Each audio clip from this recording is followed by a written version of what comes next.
Welcome. I'll say it now since we're going live, is that when we're looking at our phone and stuff and maybe another computer screen, it's because we're engaging the audience. We're not ignoring you. Or you, the audience. We're not ignoring you. Well, either.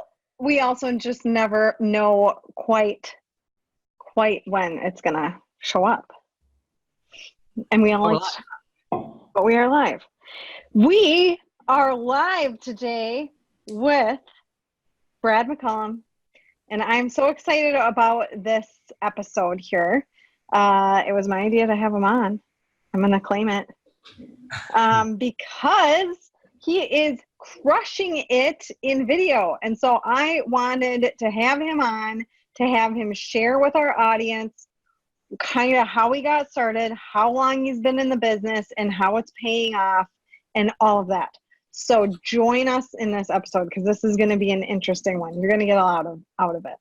And I want to, before we get started, Brad, so we had a fail last week, FYI, to our audience. A big fail, big fail. So we got to know Brad, and I didn't know Brad before we started doing this. So Brad, I want you to introduce yourself and tell the audience who you are, how long you've been in the business, because I was fascinated, and I think they will be too. Okay. So first off, Brad McCallum. I work up for Remax up in Calgary, Alberta, Canada. So I've been in the business now for just about 2 years, and I've been using video for just about 12, 13 months. He's got as thick of an accent as I do. But let me point something out here. I thought it was Calgary, but apparently it's Calgary. Learn something. No, it's not. I say Calgary, and then my comment feeds on YouTube are filled up with Calgarians or however you say it. People always correct me all the time saying, you're not from Calgary. It's supposed to be Calgary. But I don't know. I think it's just a divide. I'm from Saskatchewan originally. I think you are the authority on this because you live there. You bet. I'll say Calgary. Right on. So Noelle, why Brad? Why did you want to have Brad on the show?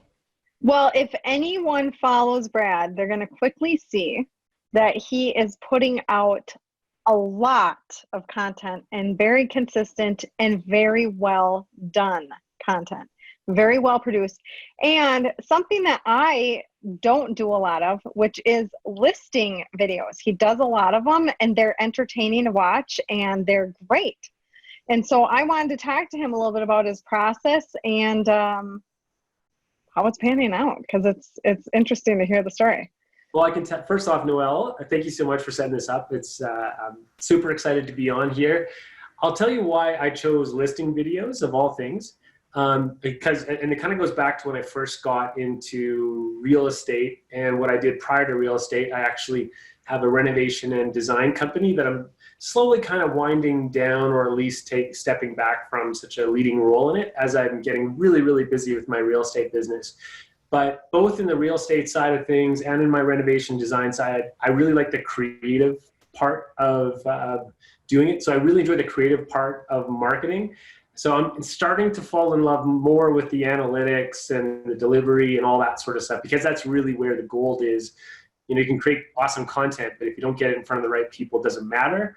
So I'm really trying to kind of up my skills on that side of things. But when I started, the reason I started with listing videos was because I didn't know how I could really bring any sort of value to the real estate world outside of like a real unique like value proposition to a client. So I'm not a local area expert. I've been in the business for 2 years, right? So I don't have 20 years experience. I don't have, a huge network. I don't have, bus benches and billboards all over the city, and nothing against the agents who do. But for me, prior to getting my real estate license, I saw that kind of marketing and I just thought, well, it's really clear what's in it for the agent, but it's not so clear what's in it for the seller or for the buyer.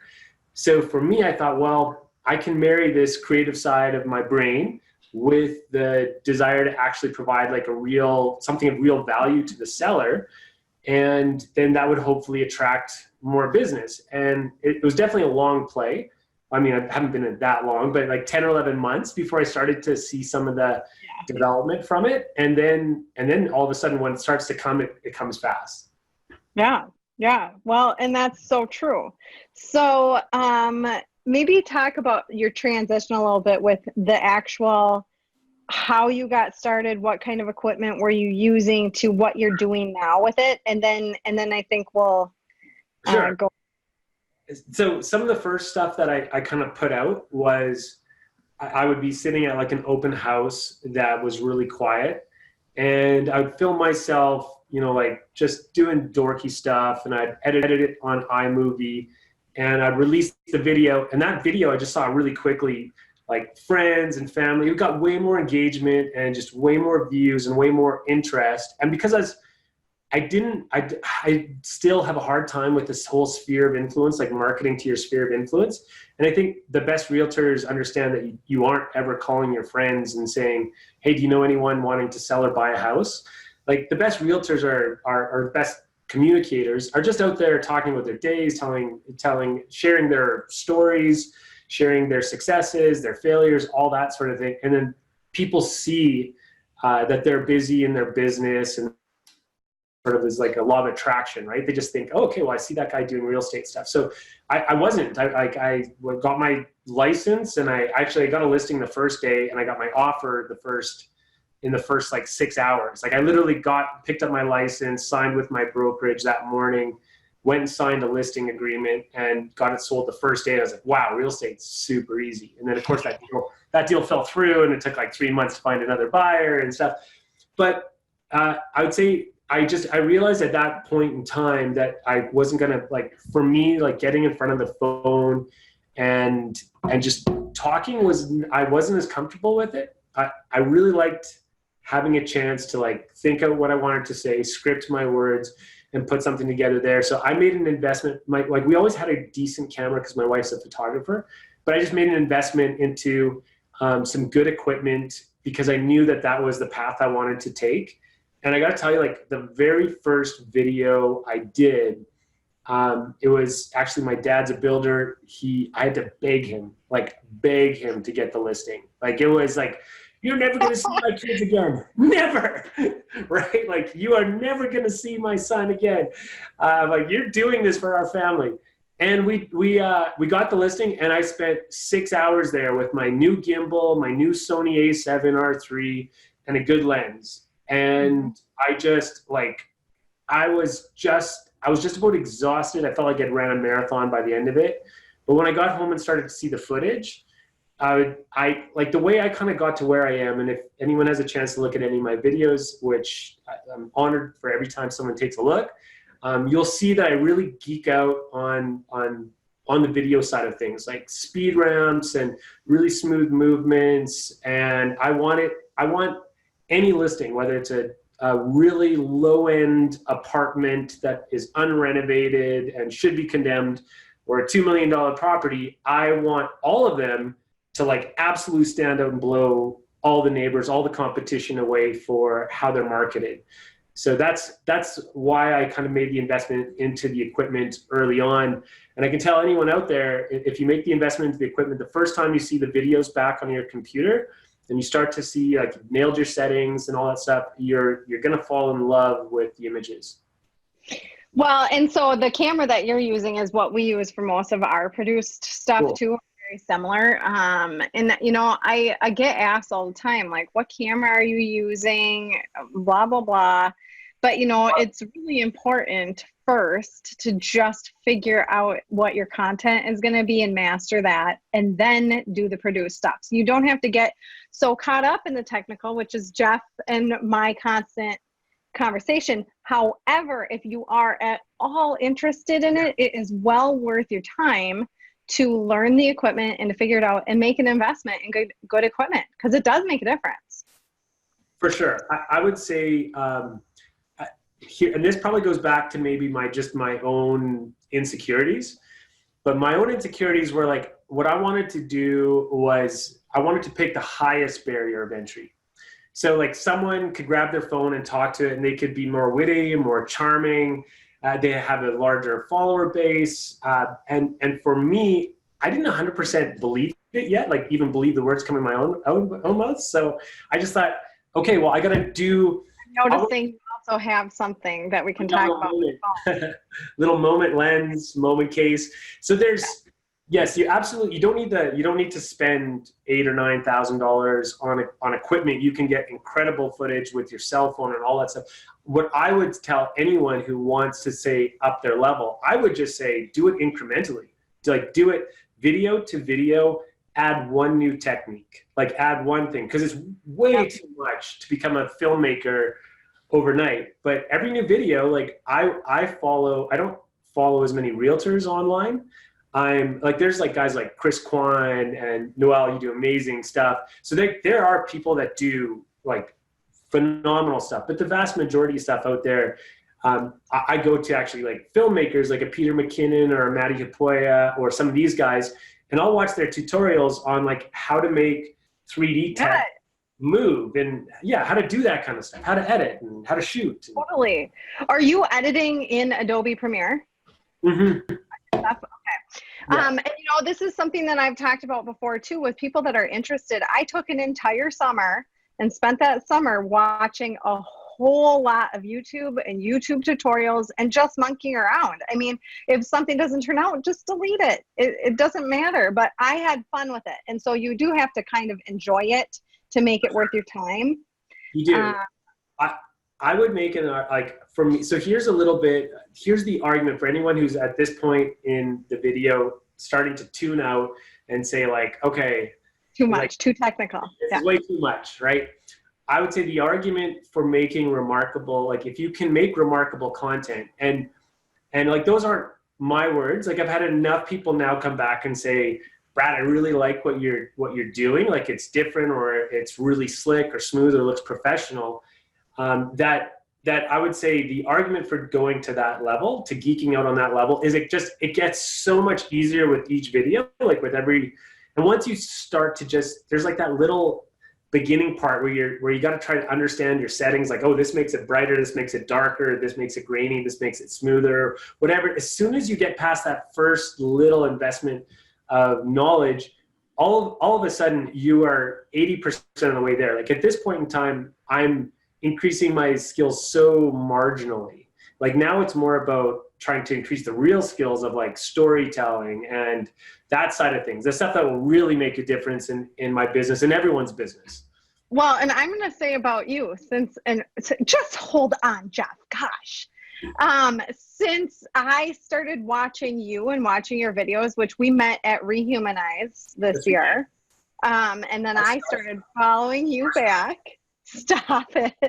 I started following you back and started watching your stuff. You have made a story transition. So you have gotten a lot more intricate in your storylines, and they've gotten more in depth and more interesting as you've gotten further along. And so it's been fun to watch that evolution, because I think you had the technical side down.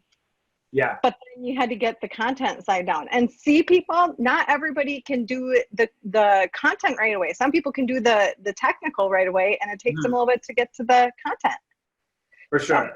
So let me interject here, because you guys are talking way over my head. Not really, but I geek out. We can't. But here's the thing, and this is what Brad, Noelle, and I always do on the show, which is we talk about two different spectrums of video, right? And so, and I guess I don't, not to brag, but I do good video too, but I don't geek out on it. I just said, I'm going to go hire a videographer, which anybody can do. But let me digress for a second. Number one, if you didn't catch us in the beginning, he said it took about a year for this to really catch on. That's important, because it's like with anything. I just had a conversation with somebody today about buying leads, and they gave up after 3 months. Listen, it's not going to work fast. Nothing works fast. So if you're going to do it, you got to go it, and you got to stick with it. Two, he's only been in the business for less than 2 years. So he found a differentiating piece of his business, and he's doing video at a super high level. And so can you, without the geeky part. There is a way to do that, because I geek out on the creative piece of it. I just geek out on making creative content and entertaining and having fun, but I have no interest in editing other than an iMovie, because you don't even have to try to geek out. Yeah. And so like I'd say you're absolutely right. When I got the first few times that I got my first few videos done, people would come back in the comment sections on Facebook, like in other realtor groups, right? Like, and they would say, hey, like, how long did this take you to edit? And I was like, oh, I spent like 5 hours or 6 hours editing this. And people would say, like, that's insane. How'd you have the time to do that? And what happens when you get too busy that you're not going to be able to spend that time? And for me, that was the goal. I was like, I'm a do-it-yourselfer. I'm like, if I don't have something to do, I'm not going to wait for the business to come to me. So I thought, okay, I'm going to invest that time on that side. But here's the thing.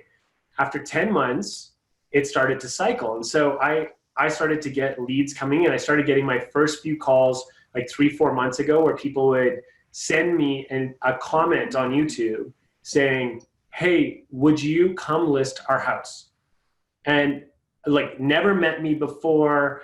I'm not the guy on the 18 bus benches in the neighborhood. I've never farmed that area, not even ran Facebook ads to the area, never targeted. And they're just like, hey, they saw it on YouTube. This week, I got 2 leads from YouTube and 2 more leads from LinkedIn on video. And one of them was like, hey, can you send me your contact info? I commented back the contact info. He called me an hour later. He's like, oh, we're looking to spend $1 to $1.2 million. We're big YouTube fans. We love that stuff. We just getting our transfer from the oil patch up north to Calgary. And so like that kind of stuff is now happening at such a rapid rate. Like in the last 6 weeks, I've picked up 15 listings, and I'm on the line for about up to 9 to 10 more in the next 3 weeks. Wow. So I've lost my summer. That is crazy. That is insanity. So you may end up needing to pull in some help. I'm just predicting this here. You're going to end up pulling a little help. But so when you're posting on YouTube, for example, are you being very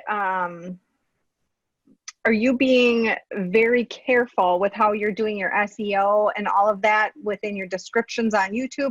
How are you pulling fresh viewers and people in? Or are you running ads on YouTube? I'm curious. So a little bit of both. I actually find ads, it only gets you views. It doesn't get you subscribers, and it doesn't get you engagement, even with the same piece of content. It always seems to be like an organic view is far more valuable. However, my own a little fact I would say for anyone who's posting to YouTube, what I would do is that anything that you'll spend 2 to 3 hours on, you better sure as hell be willing to spend $5 or $6 on promoting and getting 400 or 500 views on it. Because here's why I would say this. It's like first off, your time, like, we're doing this all for a living, for money. Like the goal of it, like I like the art side of it. It's all cool. I like creating something that's cool, but I have a family and kids. So for me, if I'm going to spend, 8 or 9 hours on a video for a listing, I want 2,000 people to see it. Now, organically, I'll get 700 to 800 views over, say, 5 to 6 weeks. Now, I can get another 1,000 views or 1,200 views for $12 to $15 on YouTube. And I don't do it so much for listing videos because they're just not relevant to the user. But if you're doing a market update, or if you're doing something about a local event or some new piece of like newsworthy content that the government, like interest rates are dropped, or there's some new housing program, what people are going to do is they're going to go on YouTube, the world's second biggest search engine, and they're going to search in new government housing program in Canada. And what they're going to do is quickly see 8 different videos, and they're going to do what we all do, look for the social proof of who's got the highest views. So if you pump that video up to 800 views, you're immediately more relevant than the guy who's got 250 views, or the guy who's, and this is a great workaround for, geeking out on crazy edited videos. Promote a decent video with good audio and good lighting, and you're going to be able to rocket yourself up in the search results. But I will say this, like in Calgary, we have a huge oil and gas population. So there's a lot of like big oil and gas centers and lots of CEOs and executives. So there's a really high-end market that's super competitive to get into. And if you go on YouTube and you type in Calgary luxury real estate, I mean, I've got probably 4 of the top 20 spots on YouTube If you go, and that's when I go into like a ghost browser, and I get other people in other parts of the world to chat, kind of thing too. So it's like, it's so gettable. Like, and as video gets more and more favored, those video results are going to start showing up more and more in the Google SEO results. And as that starts to happen, the guys who have spent their entire lives building businesses around SEO and that side of thing are going to cede some of that ground to people who have built SEO on YouTube. Okay, can I want to address a couple of the comments. I need to sign off here. I need to go get on my YouTube. Mm-hmm. Let's hurry this up. I was thinking the same thing. Let's address a couple of things here on the comments. And one of the questions was, or one of the suggestions was, talk tips on simple things like background lighting and your posture. So okay, clearly there's a thing here. So tell us about it. Okay, so first off, like I said, I have a renovation design company. So this is my home office, but I'm going to show you the importance of, like, so this is what the rest of it looks like. It's just disgusting. But this is the light that I'm using to light me for this shot. This is also where I shoot like bombs from. And I've been known to like actually use my Sony mirrorless to do my bombs. So I'll do them just purely if it's like an initial like reach out kind of thing. And I had a 15-minute like park bench call last week because I did a fancy bomb in my office with my camera and my lighting and everything to a guy. He's got $2-3 million builds coming up in the next 4 months. We met on a park bench. He's like, yeah, I've got a $2 million home sitting fairly stagnant, need some fresh blood on it. Let's talk in the coming weeks. And this is perfect timing because we want someone who's doing something different. And it's like, this light that I have here is $200. It's a Godox, Godox 60 watt. It's the equivalent of $1,000 aperture 120D. So like the Godox light, you get a big soft box on Amazon for $40, and for $240 you can have professional lighting. Like most news studios up until like 2005 doesn't have lighting this good. Like this is like, I'm just on my laptop camera here, but the better the lighting, the less work, like the less quality of equipment you actually need. Yeah, it's true. What about posture? It's the first time we've ever talked about posture on this show. Are they saying it because I'm like leaning in like this? Yeah, right? I would say, like, for me, it just depends. Like, I'll tell you, this is my geek thing about, here's why I didn't want to get into video very early on. Like when I was, I don't know, maybe 7 years old or maybe 10 years old, I remember being on a school bus ride and the kid behind me, he's like, starts laughing. He's like, dude, your chin looks like Bart Simpson. Literally every time I put the camera on, I think of that kid. Like, I think of it every time. And it's lame, but it's like, yeah, I don't have a big prominent chin. So what I do is I pick my lighting, I do that stuff just to kind of, just to try and pick my angles. Plus the good thing is you only have to give this thought once, like one time, spend 10 minutes, like move a few things around, throw a lamp on the back desk, get like a little neon light, do whatever you want, but do just one time, give it 10 minutes of your time, and then live for the rest of your time in your home office, like wherever you have one little dedicated corner where you know the lighting, where you know all that stuff, and just play around with it, like move it around so you get different looks and finishes. Like, I don't like that look, right? Like, so you just kind of move stuff around, you pick the spot that works best for you, and you go from there. Guys, awesome. Like Jeff works in any light, Some might say. Some might say. I switch it up. I'll switch it up. Today I'm sitting in my porch. Yeah. Last week by the pool. Yeah, last week we tried to do it from my pool. It didn't happen. Fail. Hey, and Eric Ross has a question, but I'm going to let you answer that. So Eric, if you're still watching, Brad, if you will actually go back through the comments, he's got a question with a link about a certain iPhone X lens, but there's a link, so you might have to click on it. So I don't know if it's something you can address. He's asked for us to talk about iPhone X lenses versus the Moment lens, because he can't find as many reviews on the Moment lens. And as somebody that owns every single Moment lens that is there, and I'm guessing Brad is the same. Do you have them all, Brad? I don't. I only have the anamorphic. So you just got it then, because that's the newest one. That's right. That's so kind of a trickier lens. You kind of have to have some tech to use that lens. Well, I didn't actually realize it. Like I didn't understand how hard it was to kind of work with at first. Now that I get it, like I'm starting to just fool around with it. But don't get the anamorphic lens as your first lens. No. Go on there. There's one that is the wide lens. Okay, that's the most practical one to use as a realtor. If you get that, you can go into any room and you can take any little video, and it's just kind of fun. Here's the setting.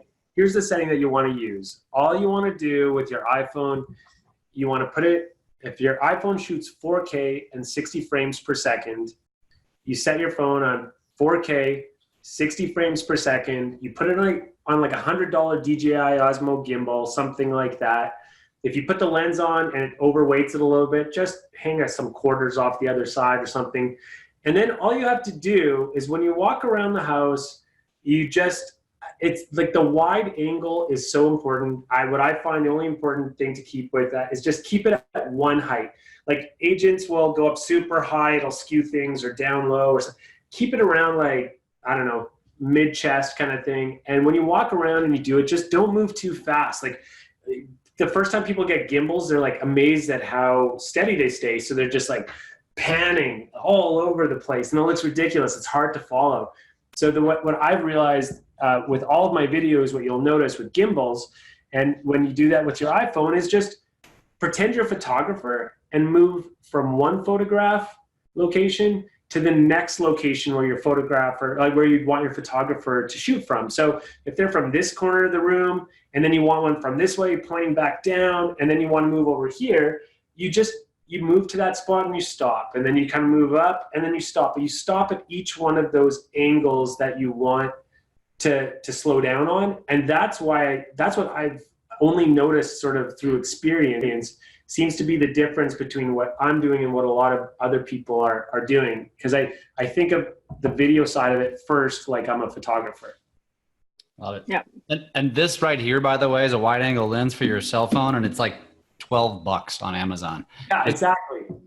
Super inexpensive. If you don't get a clip-on or like a Moment lens, which is definitely a little bit pricier, but like once again, guys, I don't know what commissions go for down there, but like seriously, this is your job to represent your client as best you possibly can. It's all stuff that you can use in your personal life then. Like go photograph your dog or your kid or whatever. Absolutely. Like this is it's actually ridiculous that you get to write this stuff off. Yeah. We just used my wide angle lens for a family photo because it was too wide and it was perfect. It literally is. So I'm going to ask you another question. So, we've talked really technical, geeky stuff, right? Geeky video stuff. But let's just talk about like your advice to the agent who doesn't have this stuff, doesn't have the expertise. And so let's just say they have an open house or they have a new listing and they want to shoot a video. What do you recommend if they're just using their phone? Like, do you recommend them holding the phone? How do you recommend they execute the video? How do you recommend they execute the intro? What would you do? What advice would you give? Okay. So, basically, the most important part of every video, and it's like super depressing if you start to get into making videos, is that you realize is like 40% of your audience is gone within 7 seconds. So I've made the mistake of getting all these beautiful cinematic shots of the exterior of a home, and then we'll come on and be like, I'm Brad McCallum and I'm representing this home. And by that time, everyone's gone, right? Because people actually engage with people. So I find that clients, maybe as an agent, you think like, well, I don't want to be in front of the camera. It's like you're doing yourself the biggest disservice. Get in front of the camera, almost even first off. And if the best thing to do, and I know Sharon's watching some of this, is to do a hook. You need to do a hook. Be like, and the hook is something you cannot just give away in the first 5 seconds, right? You got to say something like, just stare into the camera and say, you are not going to believe the view from the pool.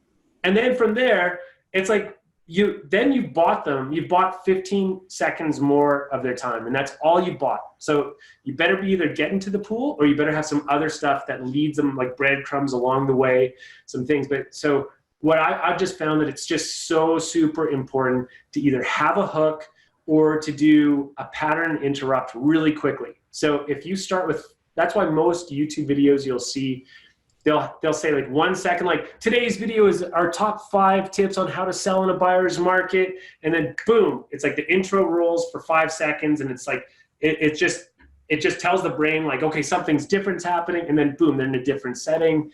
And it's why a talking head video just in one location doesn't work. Yep. The biggest mistake I think most people make, I think Noelle would agree, is hey, it's Jeff here. Boom, you lost me. Gone. Yeah, just get right to the value. I make the mistake all the time. And then of course, the biggest and most important thing that you can do in every video, and this is another thing that like Sharon and Steve Olson taught me, is that it's all vanity without a call to action. Like it's purposeless, it's pointless, it's time away from your family, it's wasteful if there's no call to action. So it doesn't have to be this ram down your throat, click a funnel, something like that. It just simply has to be, the watcher has to know what's the next action. Okay, I liked the video. Now what do I do? Do I call you? Do I text you? Do I call my agent? Do I book a showing? Right? Okay, what do I do with interest? Okay, their interest rates are dropping. Okay, good. Like forever? No, it's for a short time, right? Or we don't know what it's going to be. Or like there has to be some instruction for these people on what they're going to do after the video. And that's why things like YouTube give you a chance to put on what's called end cards. So these end cards are at the last 20 seconds of the video, you can suggest 2 more videos, because what you want them to do is to keep watching your content so they can know you more, like you more, trust you more, and see more of the work that you're putting out there. Totally agree. What's your YouTube channel for people? Do you have a custom channel yet? So I've got about 265 or so subscribers. Ooh, very good. I've not yet set up the name because I was trying to do some weird blend. Bottom line is, if you search Brad McCallum on YouTube, you'll see my channel with 260. It's called Brad McCallum Design, Build, Buy, Sell. Check it all out. There is one thing, I don't know how we're doing on time. You guys need me to cut off? Okay. So, you can't shut us off. Come on. So here's what I did do something that I thought, I actually think it's a really good idea. And it's like just copy other YouTubers who are successful. Like if you go onto YouTube and you like it, like don't copy like another agent and do exactly what they did. Like put your own spin on it, all that sort of stuff. But when you go into YouTube, you can see what makes a successful video. So what I did was there's this guy named Eric Conover. He's friends with like Ryan Serhant. He lives in New York City. He does videos on how much it costs to live in New York City. And, like this is a $20 million apartment tour.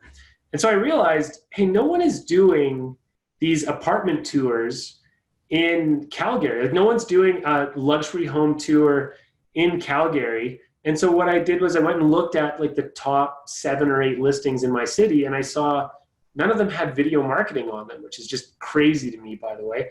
But they didn't have any video marketing. So I reached out and I said, hey, I will promote you.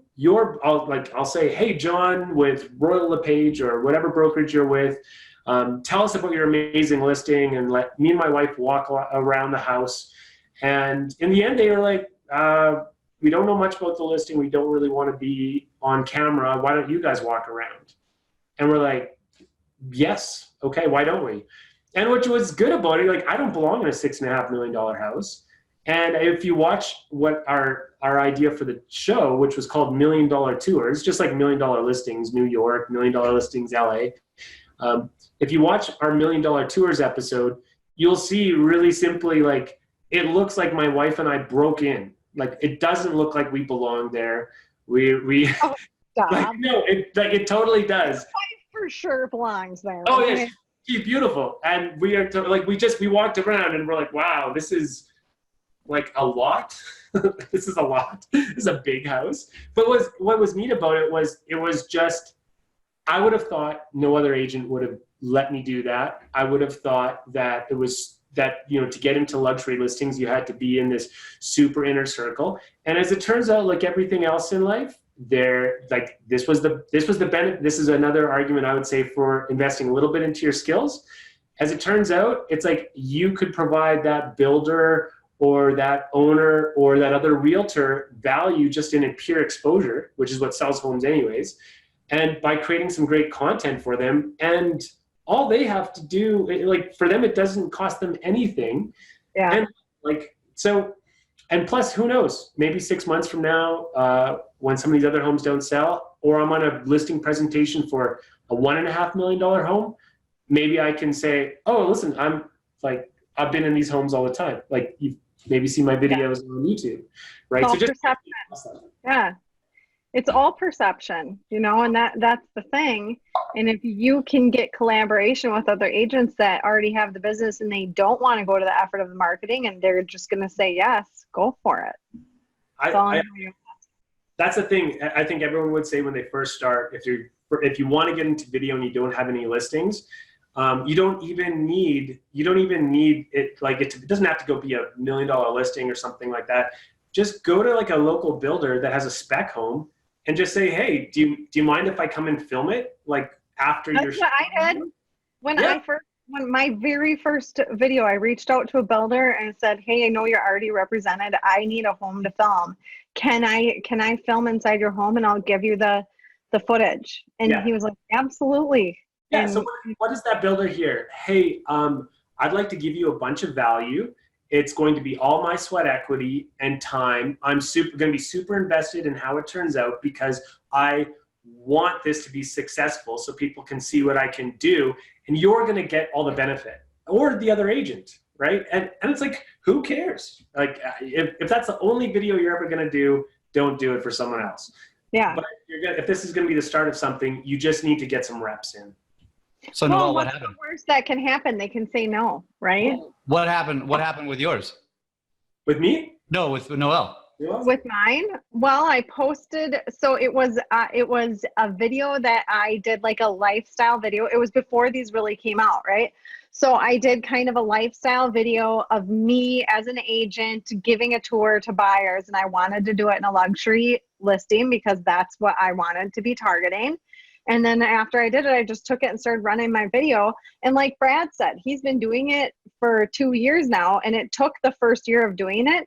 Mm-hmm. I mean, now I could shut off all my other lead sources. If I didn't have a team, I could probably shut off my lead sources and I'd be totally fine because my video is capturing enough of my sphere through social media, and they're sharing it and watching it and seeing it, that I don't need another lead source. And that is the point. But you do have to you can't just, I mean, I whipped out my phone at a open house 2 weeks ago and went live to show like that I don't do that. I don't do that at open houses. And why I don't do that at open houses, because the people get bored and then they move on, right? But if you keep people semi-engaged, they're going to always log in to see what you're up to, even if it's not a realtor. You know, if it's just your regular sphere. And that's where most of my business comes from now. Of course. So, anyway. I love it. Brad, what else? What else can you share with us? I mean, obviously, so first of all, if you're not following him already, you should be. If you're thinking about doing video, you should see what he's doing and model some of what he's doing because, again, I think you would argue that video is almost probably got 100% the driver to your success, and in a very, very short amount of time. I have to share a private message on here that I got about Brad from my friend Val. I don't know why she didn't just comment it, but she said, looking at Brad McCallum's videos is depressing. He's so good and they're so professional. And that's the whole thing is like, Val, you have amazing videos and people watch them because your personality shines through in your videos. Like, you have to just own your videos.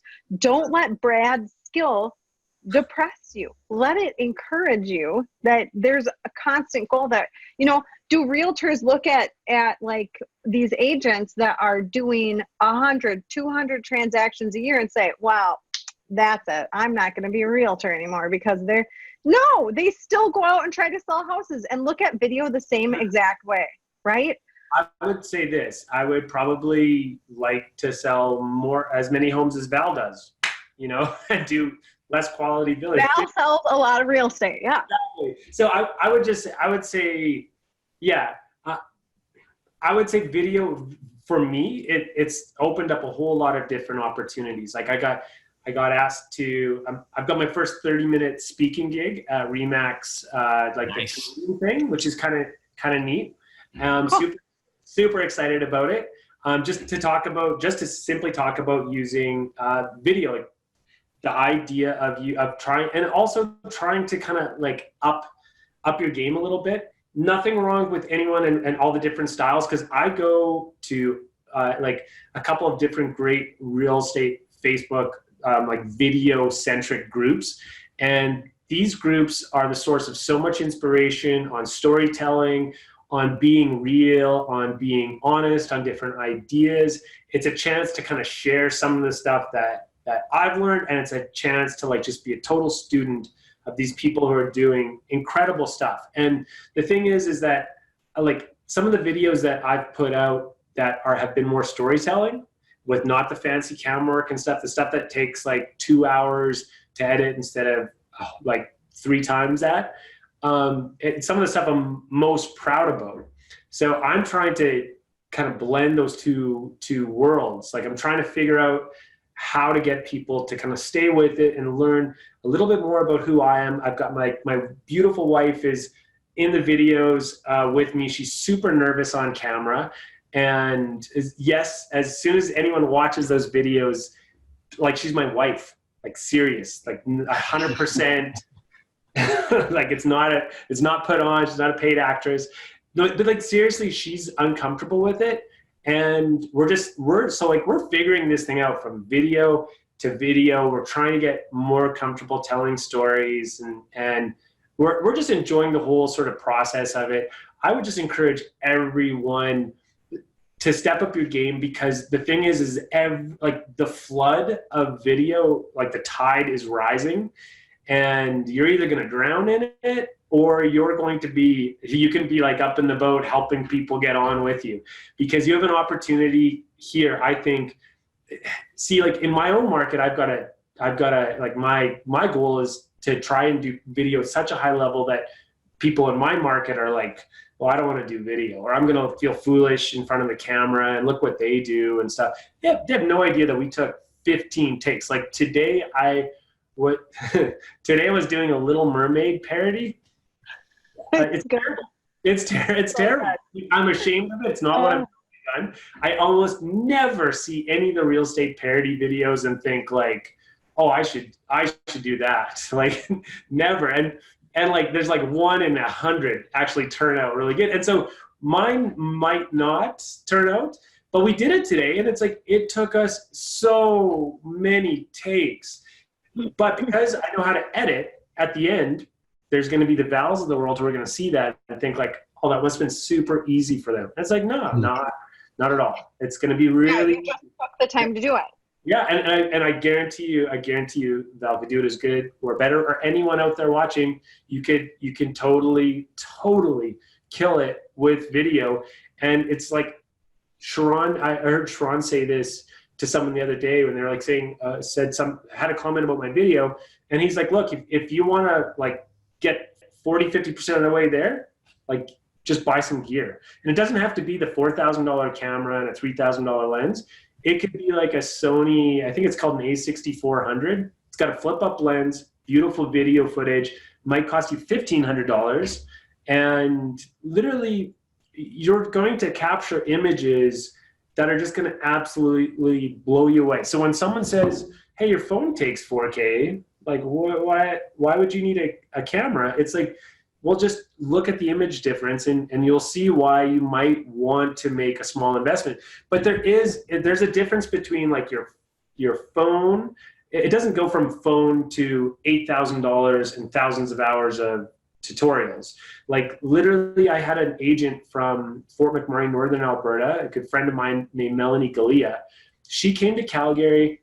We spent about 3 hours. She bought some equipment and we walked around a listing video and I showed her the settings, showed her how I held my gimbal. And within an hour or so, she got some of the movements. She just filmed me while I was doing the settings on her camera.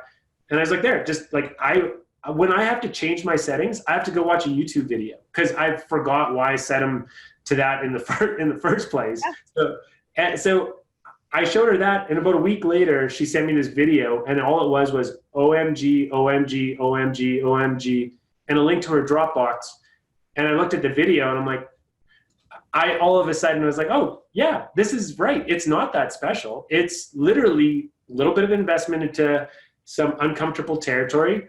And you'll quickly find out that you're able to capture, and that like some of the stuff that I do, it's like no one's going to notice the difference. Like I'll dial down on a couple of shots and waste 20, 30 minutes of my life on them. And I could have just cut that part or just did a simpler shot, moved on, and no one, it doesn't serve the consumer, doesn't serve the agent, doesn't help me sell more homes. It's like, so some of the stuff I just do because I'm like kind of, I enjoy it, but you could get 98% of the way with 100% of the result, and probably cut down, half the workload. Plus now I can edit pretty fast compared to when I started. Yep. I love this, man. And I think if there's one thing you should take away from this is that Brad figured out a way to find his lane and freaking dominate it. And I love what you said about your market because I feel the same way about mine. But I think Noelle feels the same way about hers. But yet nationally, we're like, yeah, we'll share. Hey, we'll tell you everything that we do.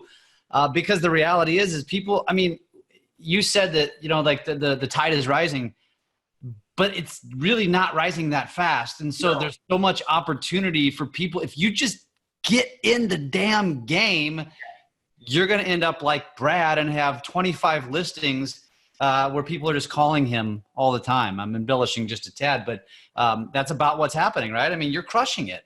Well, we're starting to, and like literally it's been like the last 2 or 3 months where it's really starting to cycle.